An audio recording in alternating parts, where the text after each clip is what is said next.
This very large outcrop of sandstone was once used as a major landmark along the Arkansas River by explorers in the early days of Arkansas exploration. But nowadays, it is not used as such, but rather a proving ground for the Arkansan climber. Dardanelle Rock, I mean, it's the Urban Crag. It's hometown, right in your backyard, and it's Dardanelle Rock. To the local climbers of the River Valley, Dardanelle Rock is the Urban Crag. Its ease of access is one of its highest selling points, but also its largest pitfall.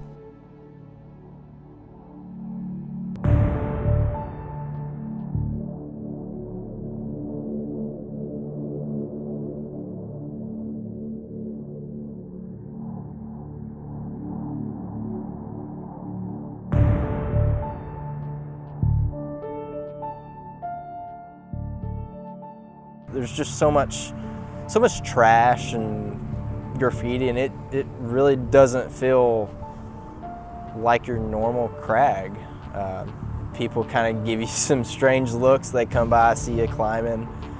Some of the first routes at the bottom of the crag, Whoa Nelly, Money Shot, people can see you from the road climbing, and a lot of people, you'll see people slowing down on the road, talking about, oh, those crazy climbers up there. Look, I mean, it kind of shocks a lot of people that you're climbing that close to home, I guess you would say.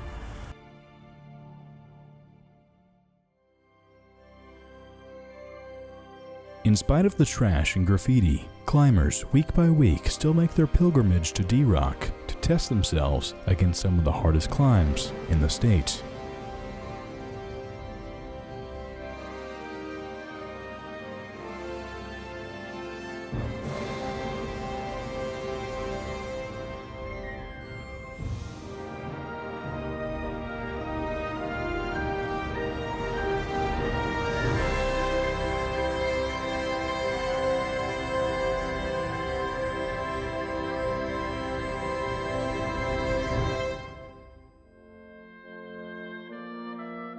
Out of the 32 routes D-Rock offers, only 7 of those are below 511, and only 3 of those are sport routes. It is also worth noting there are a handful of bouldering problems in the area, 2 or 3 of them being on the beach, with the most iconic problem being a V2 called the Beach Boulder.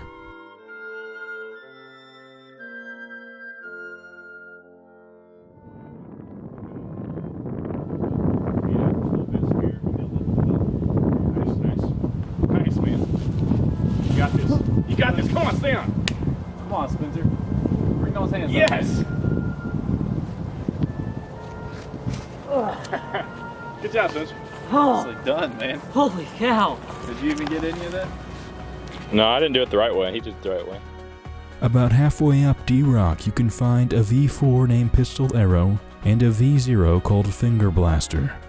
There is definitely potential for more routes and problems to be established at the crag, but progress has been very slow.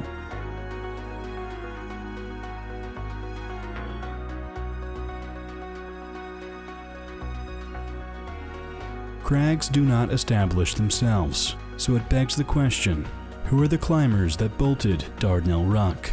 To find out, I had to take a trip to one of the best crags in the state, Candy Mountain. There I interviewed Stark Ligon on how and why he and his crew bolted the Urban Crag.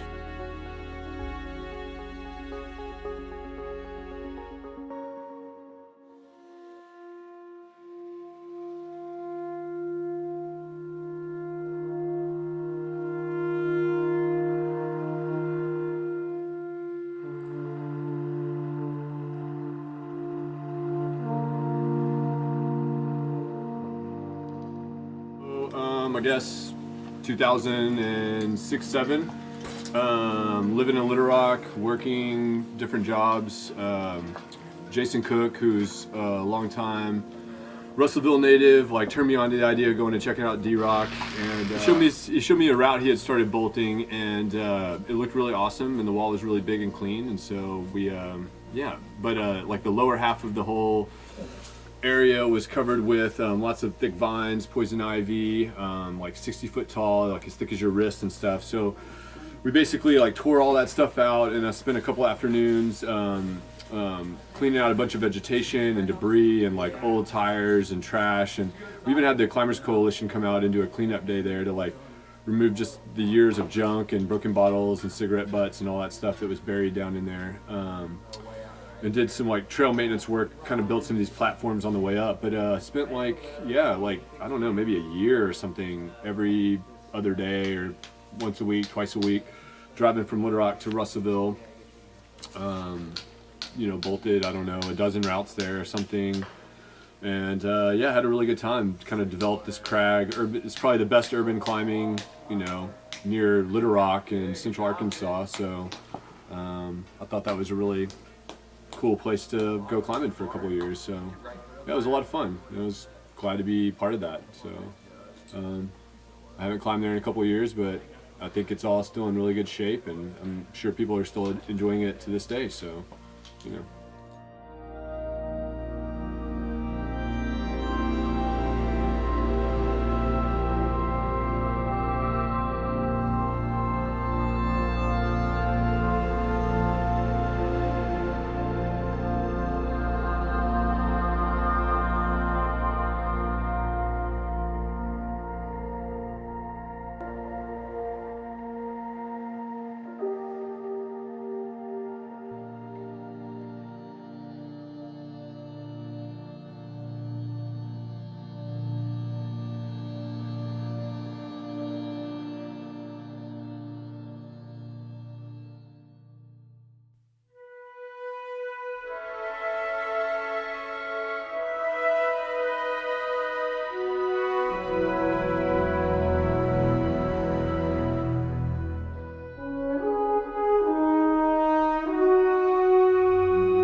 I'm Jason Cook. I'm from Dardanelle.